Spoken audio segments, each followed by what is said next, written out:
guys, bersama saya lagi dalam Orang Apa Channel dalam segmen Suara Orang Kampung. Alright, so hari ini satu kenyataan yang menggembirakan daripada Rafizi Ramli. Ya, isu yang gagal daripada diatasi oleh Kerajaan Perikatan Nasional sebelum ini. Ya, mereka memang gagal habis dan saya percaya kenyataan ini menggembirakan seluruh rakyat Malaysia. Sahabat-sahabat semua, ini jelas ataupun ini adalah bukti jelas bahawa kerajaan hari ini adalah kerajaan yang begitu bekerja keras untuk mengatasi masalah inflasi yang gagal diatasi oleh Kerajaan Perikatan Nasional ataupun Muhyiddin Yassin sebagai Perdana Menteri. Sahabat-sahabat semua, bukan saja mereka dapat atasi, tapi masalah itu semakin menjadi-jadi. Hari ini kita mendengar kenyataan terkini daripada Rafizi Ramli yang amat menggembirakan kita apabila katanya kadar inflasi 2023 boleh capai unjuran 3.1%. Kenapa saya katakan ini adalah berita baik, sahabat semua? Sebab kalau kita lihat di dalam era pentadbiran kerajaan Perikatan Nasional, inflasi kita sampai mencapai 4 poin ke atas ya peratusannya. Jadi kalau kita lihat hari ini, kadar inflasi negara boleh mencapai unjuran 3.1 atau 3.3% tahun ini jika kadar inflasi bulanan sedia ada kekal meredah, kata Menteri Ekonomi YB Rafizi Ramli. Dalam sidang media penerbitan Indeks Harga Pengguna Februari 2023 di Putrajaya, beliau berkata, kadar inflasi negara juga secara keseluruhannya telah mencapai tahap yang lebih stabil sejak Disember 2022. Tambahin lagi, setakat 6 bulan ini daripada tahap tertinggi masa bulan September ya semasa Kerajaan Perikatan Nasional, peratusan ya 4.5% inflasi, dan berdasarkan angka-angka lain yang diterbitkan Jabatan Perangkan Malaysia DOSM, tanda-tanda menunjukkan bahawa kita sedang melepasi kemuncak kenaikan harga barang. Katanya lagi, kita berharap dari sebulan ke sebulan ianya turun pada kadar 0.1% tiap-tiap bulan, dan pola ini menurun berterusan pada bulan yang akan datang daripada 3.8% di tahun 2022 bulan Disember turun kepada 3.7% Januari ke Februari 2023. Jika aliran ini berterusan, katanya, sehingga akhir tahun ini kita akan berpeluang untuk membawa inflasi ke paras sekitar 3.1 sehingga ke 3.3%. Rafizi bagaimanapun menegaskan bahwa kadar inflasi turut bergantung kepada perkara di luar kawalan seperti gangguan bekalan bahan mentah yang disebabkan oleh faktor geopolitikal antara bangsa atau gangguan setempat seperti banjir.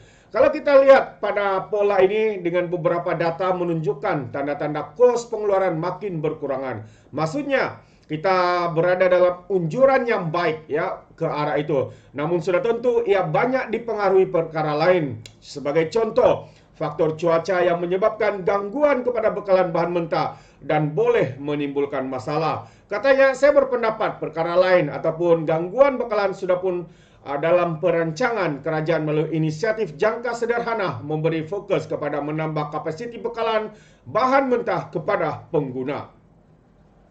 Mengulas kadar inflasi pada Februari 2023, Rafizi berkata penyumbang utamanya adalah kategori makanan dan juga minuman bukan alkohol 7.0%, yang mana kejadian banjir meningkatkan harga sayur-sayuran. Penyumbang lain adalah kategori restoran dan hotel 7.4%, berikutan pertambahan bilangan pelawat domestik serta antarabangsa, katanya.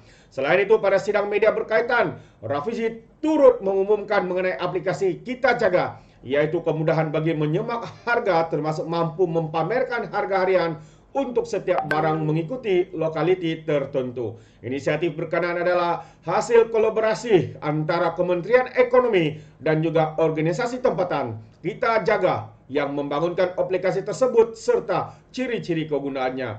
Organisasi Kita Jaga telah memanfaatkan data terbuka di laman web OpenDOSM yang dilancar beberapa bulan dahulu, dan pembangunan web dan kod digalakkan untuk menggunakan data open dalam produk yang memberi manfaat kepada rakyat.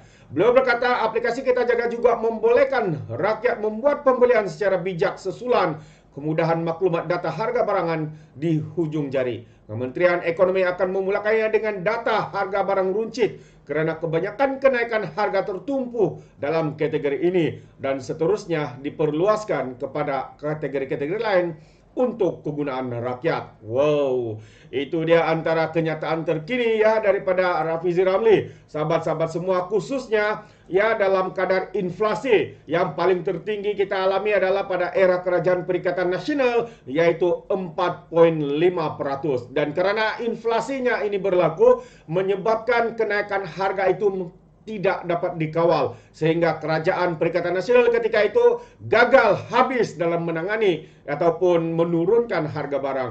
Tetapi dengan merosotnya, menurunnya kadar inflasi kepada 3.7, ya ini akan menjadikan atau mempengaruhi penurunan barang atau harga setiap barang makanan khususnya akan mengalami penurunan dari bulan ke bulan seperti mana yang dinyatakan oleh YB Rafizi Ramli. Memang terbaik ya apa yang dilakukan oleh kementerian, oleh kerajaan hari ini kini ya sedikit demi sedikit membuahkan hasil, menunjukkan hasil positif, dan saya percaya ini adalah berita baik buat rakyat Malaysia. Jadi kita ucapkan ribuan terima kasih kepada Menteri YB Rafizi Ramli dan juga Datuk Seri Anwar Ibrahim yang tanpa henti bekerja untuk mengatasi masalah yang sedang negara hadapi pada hari ini.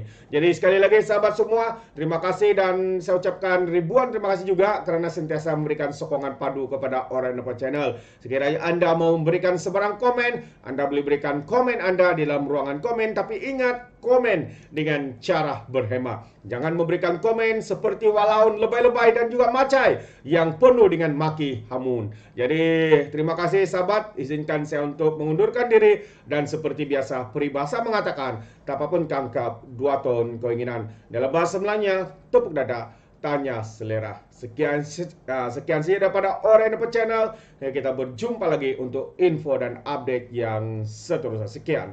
Bye bye.